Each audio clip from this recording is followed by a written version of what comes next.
but practice seems to be the winner. That is good, because we are going to be talking all about practice and what kind of practice makes for experts in the students that you care most about. So, quick introductions. I'm Tony, and Gemma and I will be presenting tonight's webinar, which is the last in our series. It's kind of going to draw everything together and go beyond the idea of getting schema into students' heads and actually using them, because we want students to go beyond just knowing things and solving problems. We also have a guest appearance on video. Louise was here last night in person, but tonight we'll be showing you what she did on video. Gemma, do say hello. Hi everyone. Yeah, tonight I'm going to be showing you some of our resources we've already created and introducing you to an exciting new project that we're going to be involved in, and we're going to create more resources for that. So looking forward to showing you those tonight. Thank you. So let's start with what are schema and why do they matter? Don't think this is going to involve some heavy psychology, because we don't really need to know all the details. But the most important facts for us, we're going to cover right now. As you know, Rosenshine's got these 10 principles for direct instruction. The idea of them all, and he kind of alludes to this in his book, is that they are going to build into students' minds some well-connected knowledge that students can make sense of and use, and hopefully get to this stage of mastery. And I think these diagrams show you, if you like, some sort of progression from initial understanding, which you might get after 1 or 2 lessons, acquiring the material, and then to the next stage, which is when you start to use it and apply it. It's more connected, more integrated with other knowledge and skills and situations for actually using it. And then eventually it becomes part of a much bigger web where you could be said to be a master of it. Maybe you can analyze new situations, interpret things, make judgments, all the kinds of things that the hardest kinds of questions ask you to do. So what is the answer to that question? You were right, it's all about, but for him, it was the motivation to keep going. What is actually a really very difficult job, isn't it? Figuring out physics ideas. So you have to be pretty motivated to stick at it. So motivation, and some of you said things like passion and resilience, absolutely right. That's one factor. And here's another factor, which is the intensity and the feedback. Magnus Carlsen says that he relies on computers for all his analysis. And that means he's basically getting a lot more out of his practice sessions, because he can check things out much more quickly. He can get much more deep analysis done fast.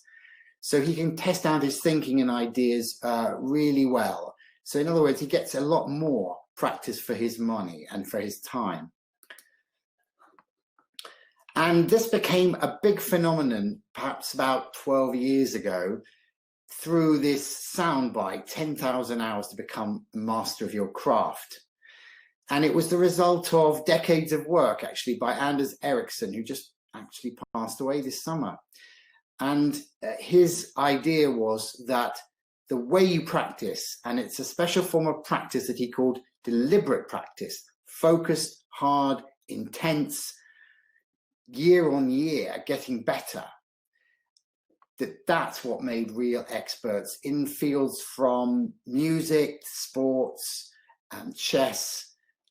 And it all started with his PhD when he had a student try to remember digits.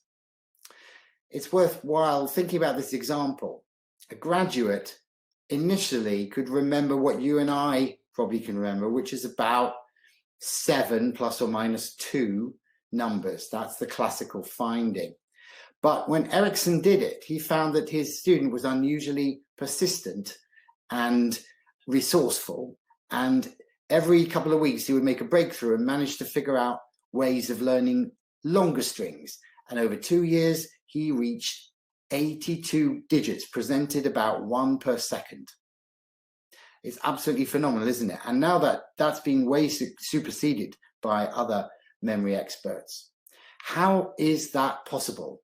Quick question for you. How can anyone manage to remember so much when our working memories are so limited?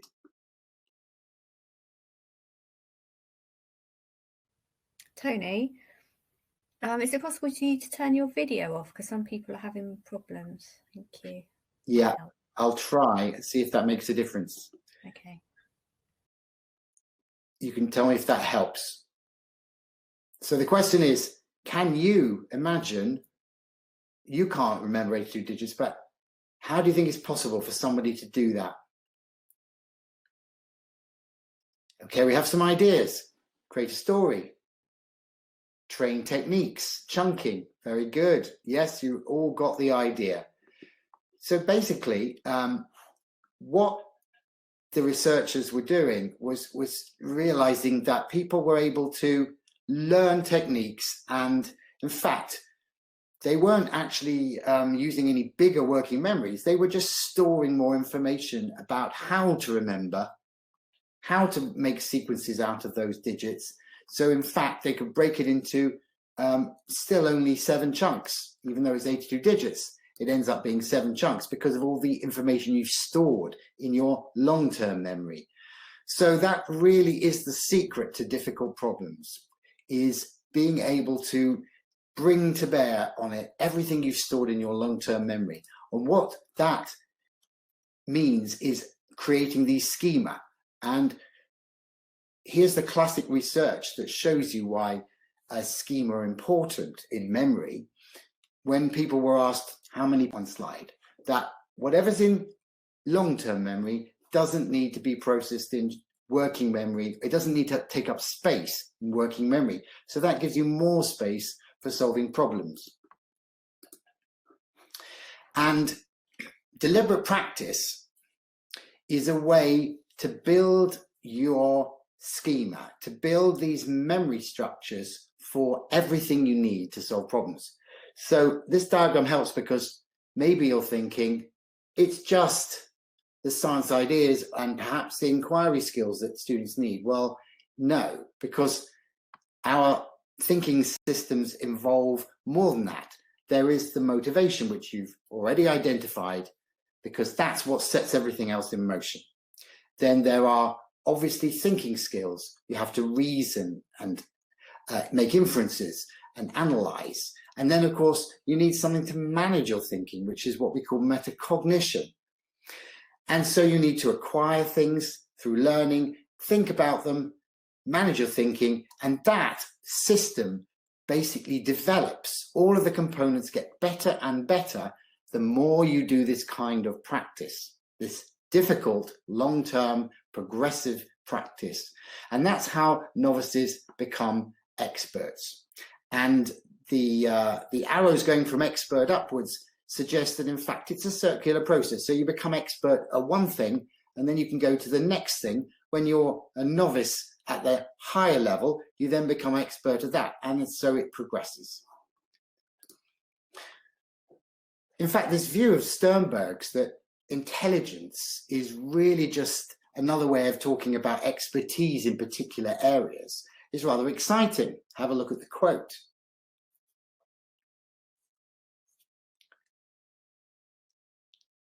Because if all of these areas of your mental functioning are modifiable and improvable over time with the right kind of practice, then intelligence is something that we should be developing all through school. It's not something fixed that happened to be measured on one day. It's something that we should be able to improve for everybody with the right kind of input. Now, just in case you thought, well, that's all very well, but why is that relevant to me now, who is just trying to catch up with all the kids who have this fractured learning and have to get through GCSE? Well, I would say to that, well, absolutely so. This is why we're doing it, because GCSEs are all about schema testing. So AO1 is about recalling ideas And if you understand them, in other words, you have got some accurate schema, organized knowledge, then you can do it easily. But it's not enough, because you need to go to AO2, which is going to introduce extra demands you'll see in a minute if you're going to apply the knowledge. And then to go to AO3, you have to do this more complicated kind of thinking called analysis. What do those extra assessment objectives really mean for your thinking system? Well, here's one way of doing it. The research on exam questions identified about 6 kinds of demand, and here is how they increase as you go through the AOs. AO1 is mostly about ideas, skills, and how they're organized. And so those are knowledge schema. When you go to AO2, you've got the knowledge schema, and you've got this extra bit now compared to AO1. You can see we've added the range of contexts. In other words, your schema now needs to be connected to lots more situations so you can recognize when they apply. So that's a knowledge demand. And then on the right-hand side, you can see we're starting to have problem-solving strategies. In other words, how do you figure out, what the connection is between the situation, the concept, so that you can come up with an explanation and write about it in your answer. This is all about thinking and metacognition. And remember, we saw that in Sternberg's diagram. I'll come back to that. That's where metacognition and thinking get practiced in AO2 and AO3 questions. So finally, we've got AO3. And here we've got ramping up of all the thinking and metacognition schema. So you need problem solving, but now you've got multiple sources of information to interpret. So you need a way of doing that. We're calling that interpretation strategy. And also you've got to put all that information together into coherent, long answers. So really quite substantial demands on your thinking processes and on managing those thinking processes to make sure they actually happen in the right sequence correctly. What does that mean? Hopefully you've realized that means potential overload of your working memory. And because of what I showed you before, maybe you can see the solution. The solution to doing AO2 and AO3, which potentially involve much more processing than your working memory would allow, we saw the solution in Anders Ericsson's research. What is it? Any ideas? Well, simply, it is putting all of these schema into your long-term memory. In other words, teaching and learning isn't just the knowledge, it's also got to be about the problem solving, interpretation, and answering. All of the thinking, metacognition can be taught as well. So here's an example from our practice book in year 7, or actually it's year 8, I think. So the first stage of problem solving is working out what is the concept that you need from the question. And that involves various strategies. These are problem solving strategies. So we tend to recommend representing the information in a diagram. And then the second strategy is to figure out what's the unknown. So you take the information you're given and you work out what's missing. And then from that, you try and match this to an existing schema, a science idea like acid reactions. So those are the problem solving strategies that you need in the first part of solving a problem. And then what we do is we try and teach the metacognitive thinking involved so that students can take over those strategies. So you could do it with a checklist like this and say, okay, we've got to remember when we do detect, the first thing we do is, oh yes, we have to make sure we're going to diagram or represent the ideas, find the unknowns, and then figure out the concept. And they have to kind of get this into their heads as a sequence of strategies to use one by one. And that's the metacognitive control. I hope it's pretty obvious, though, that this kind of thing is a bit of a tall order to get students the ability of being able to apply and analyze with the kind of practice that typically goes on. I mean, quizzing and just retrieving what's in your memory. That's fine if all you care about is AO1, but it's generally called naive practice in the literature of deliberate practice, because it's kind of what we do when we play tennis on the weekends. We go out, we have a rough idea of what we want to do, we get a bit of instruction, we practice, and we reach the kind of satisfactory level of performance. But generally we stay in our comfort zone. We haven't gone for challenge, and we haven't focused on particular areas of weakness, and we don't get that feedback, and we don't improve very much. So what I'm suggesting is we need a new kind of practice, like the kind that Erickson recommends, if we're going to get students to these higher levels of performance. And we're going to show you what that looks like quite shortly. It's what follows a choir. So we've discussed how to do that in previous webinars. In this webinar, we're going to work out the next two stages, apply and analyze. And we're going to find that there's a kind of sequence that we can show you of how to do that and develop all the areas that we've looked at: thinking, metacognition, problem-solving strategies. But we'll stop for a minute because we have a teacher input for you. This is Louise Daniels, and she's going to talk about concept maps. So the context is, we think it's worthwhile to share the journey with students. So to tell them what schema are, and that we're actually using them in the way we've designed the unit. Here's an extract from the textbook, which shows the schema for cell structure and how that splits into various ideas, organisms as cells, cell parts and functions, and the sub-ideas. And we're going to cover those one by one and then put them back together again as we answer questions and solve problems.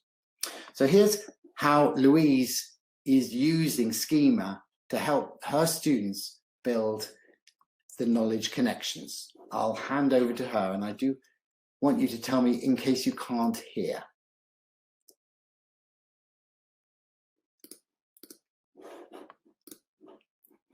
One minute.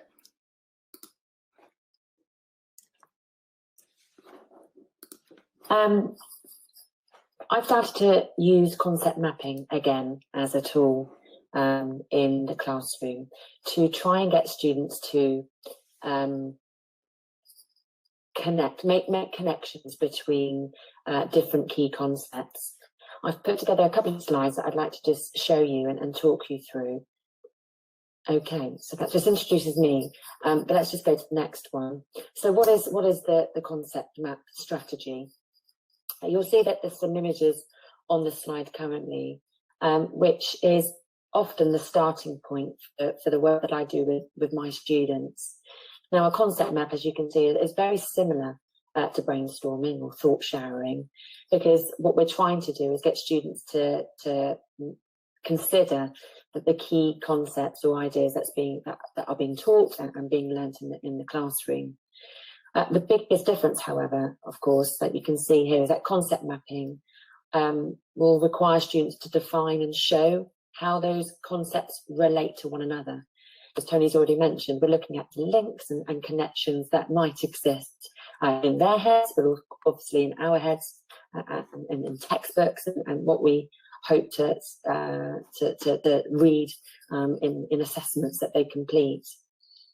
So there's lots of different ways that concept maps can be used, but for me, it's mostly used for making relationships and forming connections between ideas, and obviously sussing out what's in our students' heads, as opposed to just being brain dumped on a bit of paper in front of them. Let's try and organise that in a good way.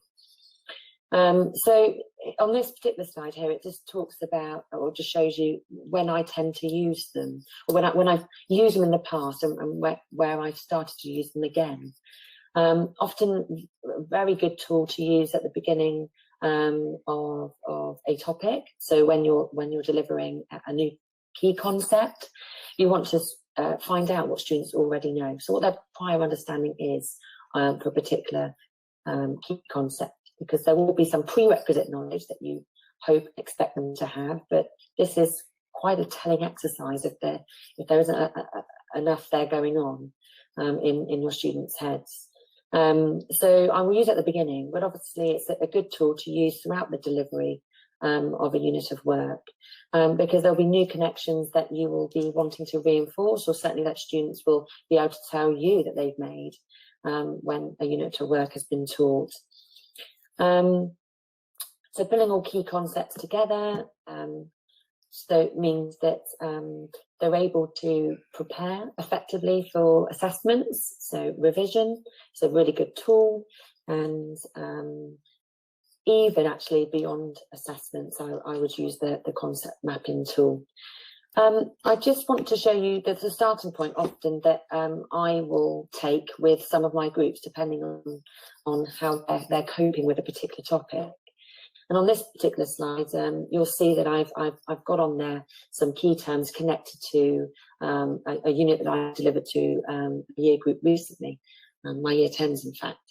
What I often do with different groups is I may present a number of key concepts, and it might be that I ask the more able students to try and connect them, to draw a line between two and come up with a link word. Almost as if you're trying to form a sentence. How would you connect pathogen and bacteria together?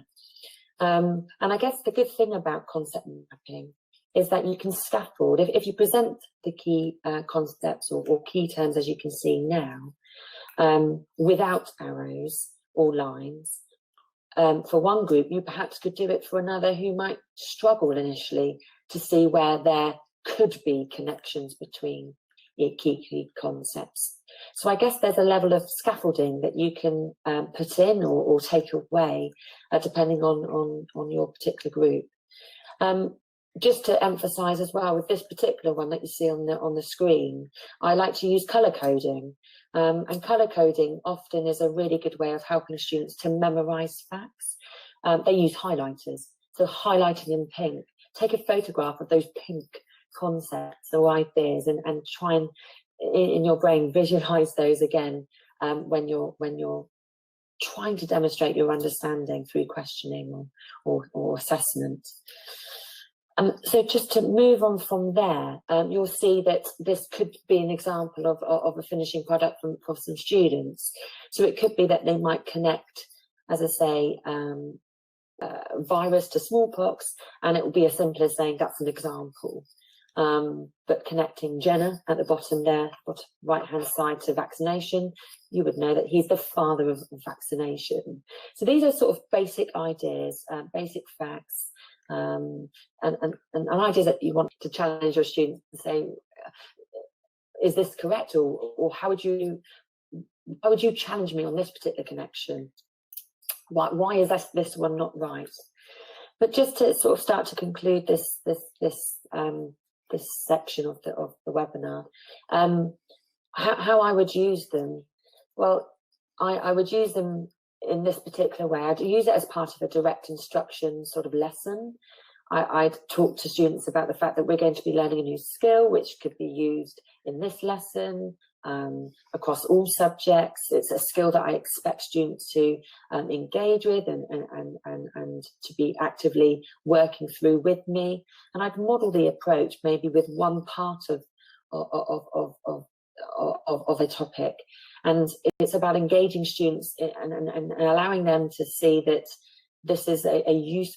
So I've already alluded to how concept map can support the build of AO1 knowledge and understanding.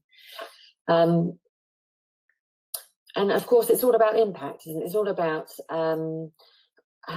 students coming away from that lesson or a series of lessons, or from that, or from using concept mapping to getting students to think that they know what idea is. They know what idea, they know the ideas that they know, that they do have connections in their mind between key ideas.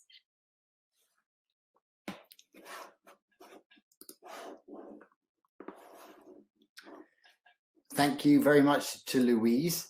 I'm going to take over again. I hope you could hear most of that. I know we've had some problems with the sound.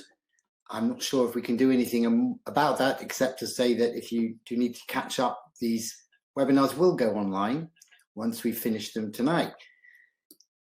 So, having done some concept mapping during the teaching, we thought it would make sense that we also use these ideas of schema when it comes to revision. And a knowledge organizer seems to us an ideal opportunity to think in terms of what schema you want students to have created. And here is our idea of how you might present it. So please do feedback any views you have. Rather than just present lots of facts on a page, this could be used to test yourself by covering up one column, and also to show you the relationships between the details and the bigger picture.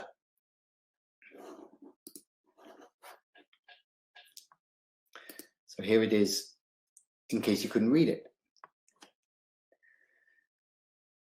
So there are various ways to use schema or concept mapping techniques inside the unit. But remember, what we're trying to do is to build these schema that are capable of problem solving.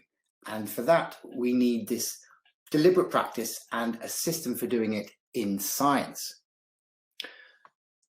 To remind you what the key principles that Anders Ericsson and his colleagues have been demonstrating for decades. These are summarized by Tom Sherrington, and they are: first, this idea that you've got to keep going into new territory. You've got to get more and more difficult challenge towards higher levels of performance. The second one, specific goals. It only works if what you're focusing on are things that you can actually try out and get feedback on and move towards. There's no good in having some kind of, yeah, let's just do some practice, because your learning system can't really figure out what it is it's aiming for. And focus means lots of concentration, intense concentration on what it is you're doing to make sure that you are actually, channeling your energy into the task as well as possible and thinking as deeply as you can. And then, having done your best performance, you really need pretty quick, high quality feedback to know if you're on track, or probably what's the gap between the ideal performance and the one you've just given, so that you can kind of adjust what you're doing. And if you've got those 4 factors in place, then the last one develops over time. You start to learn what to do when you're developing expertise in a new level. So that's the features, but that's very abstract. What we need is a way to make that real. And here's another view, which is that we've got a teacher who's the expert coach. We're going to provide feedback on students' performance. We're going to give them lots of practice and repetition, and we're going to increase the level of difficulty. And if we can do all that, we should get the benefits of deliberate practice. So what does it look like? Well, first of all, there actually has to be a path, right? You actually have to know how to get, in other words, a fairly reliable way of getting people from being novice in science to being expert enough, let's say, to do well in GCSE. What do you think? I'm going to put this as a quick poll, and you should see it coming now. Probably yes, not sure, probably no.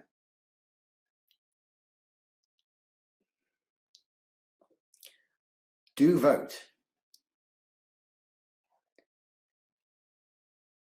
Well, that either means we just had one vote, or everybody is pretty much sure. Okay, it's evening up a bit now. I'll give a few more seconds. So we're getting a bit less confident. I'm going to stop it now. So just over 50% of people think probably yes. Well, that's good, because without that, we would have to stop right now. And although the path is probably going to be worked out by researchers in decades to come, right now we've had to piece it together from all the fragments that we know about what are the big ideas and what idea probably is best taught later because it's more complicated than some earlier idea. And that's the sort of jigsaw puzzle that we used to make the blueprint. And that order seems to make sense, but we need to go more detailed than that. And inside each key concept, we have to know what is the sequence of knowledge and where do we need to spend most time, what needs to be learned in most detail, and what does it mean to apply that knowledge or analyze that knowledge. And that's where these planners have come in to try and give you some idea of what should be these goals for students to aim at to get these 3 levels of understanding: acquire, apply, and analyze. You'll see those in more detail in a minute. But the interesting part is where we make it into actual tasks. Remember, deliberate practice means doing something. What are students going to do to take them from having acquired the knowledge to being able to apply and then analyze with it? So what you're going to see next is part of this pathway from Gemma of how we could do this to create this progression and to build these schema. In other words, the knowledge, the skills, the thinking, the metacognition, problem-solving strategies. How can we do that in a particular topic?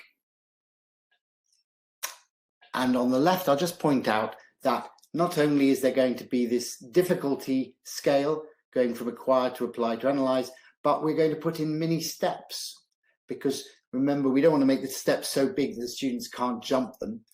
The scaffolding is going to help us make these steps easier for students to climb. So now I'll pass on to Gemma to give you some examples. Yeah. Hello, yes. So as I said right at the start, I'm going to give you a few examples of resources we've created and some things that are coming up in the future. So the first thing we're going to look at then is we're going to look at apply in the context of feeding relationships. So this is from our Complete Mastery course. This is the acquire of feeding relationships. And what students do is they use food webs in the context of an Antarctic food web. And they're shown very simply how to make simple connections. So if the population of one organism goes up or down, and how does that affect another organism that's directly linked to it? So that's the kind of level that we're looking at when they come out of a quiet book. So it's got a worked example. So students are taken through this worked example. Some might be able to do this by themselves. For some students, you might want to go through it with them as a class or small groups. And then they're given lots of opportunity to practice that skill of predicting populations with lots of different your turn questions, which are different contexts. So that is the apply statement from Blueprint that we're covering in that problem. And as I said, we are increasing the challenge there by giving this problem solving strategy. So the next stage then after apply is analyze, but a lot of students aren't going to be quite ready to go on to analyze yet after solving those problems. So this is our new project. It's called Connect, and in Connect we are creating some different apply and analyze tasks that you can do with students. And this particular one is going to bridge between apply and analyze, and it's using a case study and the wolves of Yellowstone. So this is based on a real life science that happened. Wolves were reintroduced to Yellowstone in the USA, and they had an immediate impact, a good impact on the ecosystem. So here we're going to get students to practice using food webs in, again, another different context to the acquire. And it's got 2 parts, the same as the problems, a worked example and a your turn. But we're making this a little bit more difficult this time. So we've got a more complex food web, and we're not just asking students to think about how a change in population affects one which is directly linked.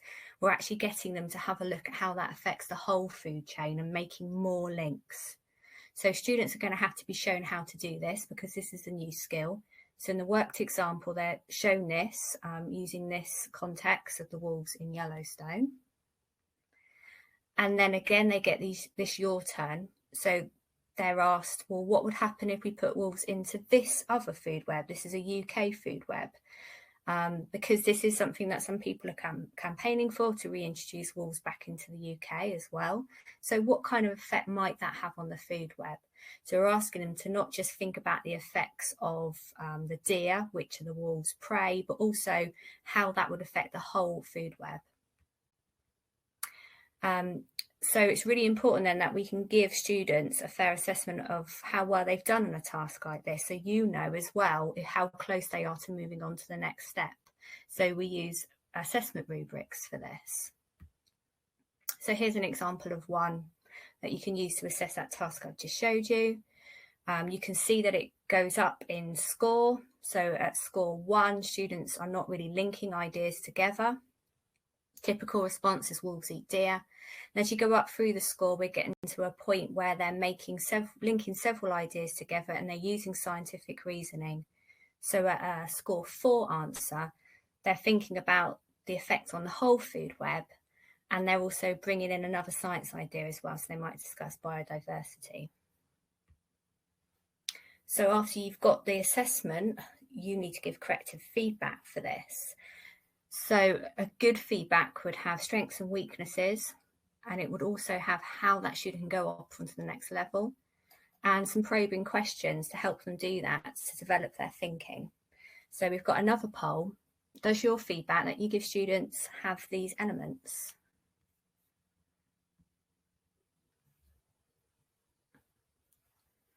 That's not the poll, Tony. Have we not got that one? Oh, yeah, okay. So have a vote then, and we'll have a look.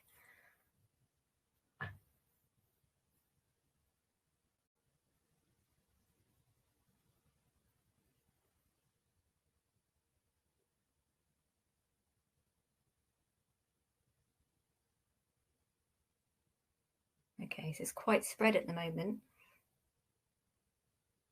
Yeah. Okay, so almost always 25%, quite often 40%, occasionally 35%. So it is quite spread. I'm not sure, you could put in the chat maybe why you put what you put, but from my experience as a teacher, I know that giving this kind of detailed feedback takes time, takes a lot of time. So it might be something that you can't give full feedback like this. Obviously, you can't for every task. You might just save it for an important task that you think it's needed for. So here's just an example. This student has given a very simple answer, one link there. So a probing question the teacher might ask to help them develop it is to think about, well, what do the deer eat? You know what the wolves eat, well, what do the deer eat? And how will having fewer deer affect the other organisms in that food web? So the next task, Tony showed you that little chart. We need to add progressive difficulty here. So the next task would be an analyse task. So here is a statement from Blueprint on feeding relationships. So we're going to increase the difficulty here by getting students to actually study some evidence and making an argument for a claim. So not only are we giving them more practice at using the science knowledge, but they're also getting some practice here at using evidence, at structuring an answer, at reading detailed information. Okay.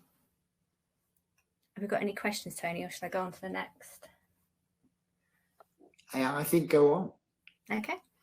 So we're going to have a look at the next stage then. I'm going to use a different topic. I'm going to use earth processes. This is a year 8 topic. So as I said, the next stage there is analyse. So if we switch over to the earth processes topic, this is the analyse statement here.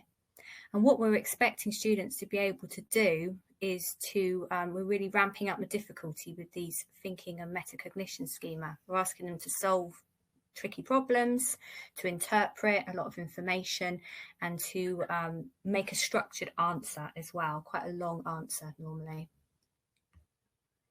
So we've created some tasks in Complete Mastery which help students to get to that level.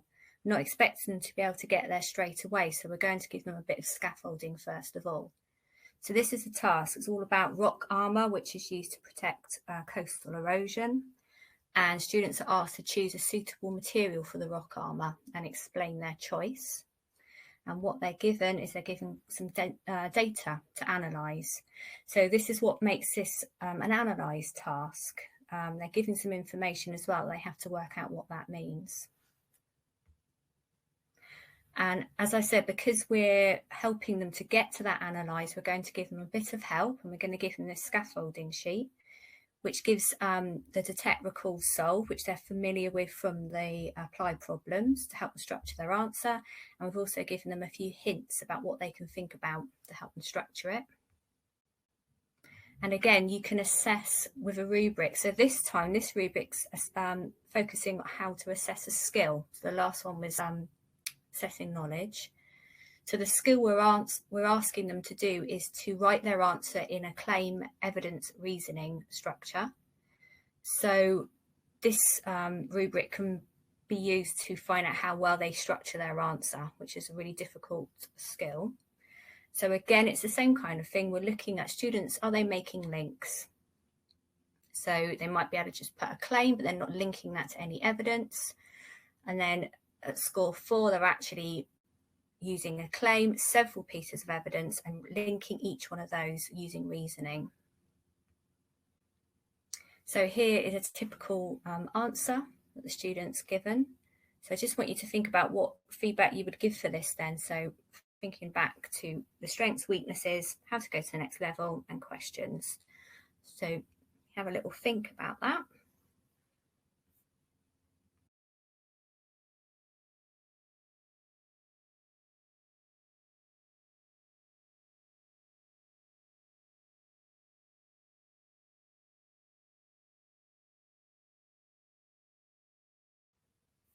Okay, and here's my model answer.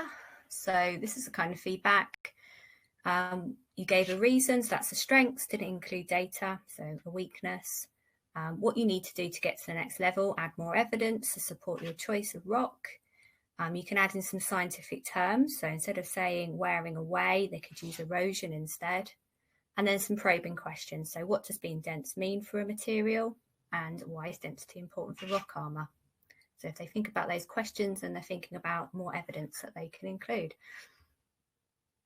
And again, at the end, we want to add progressive difficulty. So the next stage of analyse would be to actually answer an analyse style exam question independently. So you might need to scaffold this again. You might need to go through a question with them. You might need to write in partial answers, sentence starters, something like that, to help them to get to that level. That's eventually where we want them to be.